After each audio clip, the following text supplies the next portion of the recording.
నేను మీ జాను. నిన్నటి episode Telugu big boss గురించి మాట్లాడుకుందామంటే నిన్న 93వ రోజు 93వ రోజు ఆర్య మూవీలో నుంచి ఆ అంటే అమలాపురం అనే సాంగ్తో మొదలైంది.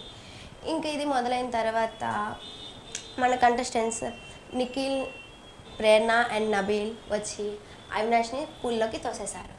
ఇంకా నెక్స్ట్కి వస్తే బిగ్ బాస్ ఒక టాస్క్ ఇచ్చారు వాళ్ళకి, ఓట్ అపీల్ చేసుకోవడానికి. ఆ ఓట్ అపీల్ చేసుకోవాలంటే వాళ్ళని జంటగా విడిపోమన్నారు. జంటగా విడిపోమంటే ఒక్కొక్కరు ఒక్కొక్క జంటని తీసుకున్న తర్వాత అవినాష్ మిగిలిపోయాడు. అవినాష్ మిగిలిపోవడం వల్ల తన్ని ఓట్ అపీల్ నుంచి తొలగించారు బిగ్ బాస్. తర్వాత జంటగా ప్లే చేస్తున్న వీళ్ళు ఒకరికొకరు ఓడిపోయి లాస్ట్కి మన నిఖిల్ అండ్ ప్రేరణ విన్ అయ్యారు. ఇంకా నెక్స్ట్కి వస్తే నిన్న జరిగిన గొడవలో నిఖిల్ అండ్ గౌతమ్ కొంచెం ఫైర్ అయ్యారు కదా, ఆ గొడవ గురించి కొంచెం చర్చ చేసుకొని ఒకరికొకరు సారీ చెప్పుకున్నారు. సారీ చెప్పుకొని ఒకరికొకరు ఫ్రీగా ఫీల్ అయ్యి బాగా ఇదయ్యారు. నెక్స్ట్కి వస్తే కంటెస్టెంట్స్ గేమ్ ప్లే చేశారు కదా, మన నిఖిల్ అండ్ ప్రేరణ విన్ అయ్యి తర్వాత మన రోహిణి అండ్ విష్ణు సెకండ్ ప్లేస్లో నించున్నారు. ఆ సెకండ్ ప్లేస్లో నించున్నందుకు బిగ్ బాస్ వాళ్ళకి ఒక ఛాన్స్ ఇచ్చారు.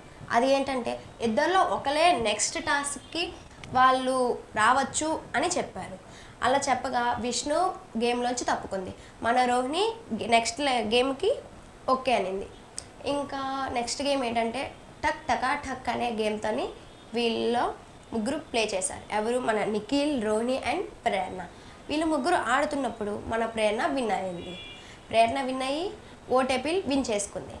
తను ఓటేపీల్ గెలిచినందుకు చాలా హ్యాపీగా ఫీల్ అయ్యి తన గేమ్ గురించి తనకి ఓట్ చేయమని మన ఆడియన్స్ని కోరుకుంది. ఇంకా ఇలా నెక్స్ట్కి వస్తే మన పుష్ప 2 ఉంది కదా, తగ్గేదేలే. ఆ పుష్ప 2 సాంగ్, కొత్త సాంగ్ మనకు తెలుసు కదా, ఫీలింగ్స్ సాంగ్. ఆ సాంగ్ని మన బిగ్ బాస్ షోలో కూడా పాపులర్ చేయాలని చెప్పేసి దాన్ని స్క్రీన్ ప్లే చేశారు. ప్లే చేసిన తర్వాత అలా ప్లే చేస్తుండగానే మన ఆ సాంగ్కి కొరియోగ్రఫీ అయిన మన శేఖర్ మాస్టర్ వచ్చి ఆ సాంగ్కి 2 స్టెప్పులు వేశారు. మన కంటెస్టెంట్స్ అందరూ చాలా హ్యాపీగా ఫీల్ అయ్యారు శేఖర్ మాస్టర్ని చూసి. శేఖర్ మాస్టర్ వచ్చి వాళ్ళతో జోక్స్ వేసుకొని హ్యాపీగా స్పెండ్ చేసి వాళ్ళతో కొన్ని గేమ్స్ ఆడించారు. ఆ గేమ్ ఏంటంటే ఒక సాంగ్ ఉంటుంది, ఆ సాంగ్ని రివర్స్లో ప్లే చేస్తే ఆ సాంగ్ ఏంటనేది వీళ్ళు గెస్ట్ చేయాలి. గెస్ట్ చేసి అలా గేమ్ ఆడుతూ లాస్ట్కి వచ్చేసరికి ఫీలింగ్స్ అనే సాంగ్కి ఒక చిన్న స్టెప్ వేసి వాళ్ళందరినీ హ్యాపీగా ఫీల్ చేసి మన శేఖర్ మాస్టర్ ఇంట్లో నుంచి వెళ్ళారు. ఇంకెక్కడితో ఈ ఎపిసోడ్ పూర్తయింది. ఇంకా నెక్స్ట్ ఎపిసోడ్ చూడాలనుకుంటే మన ఛానల్ని సబ్స్క్రైబ్ చేయండి. Thank you guys.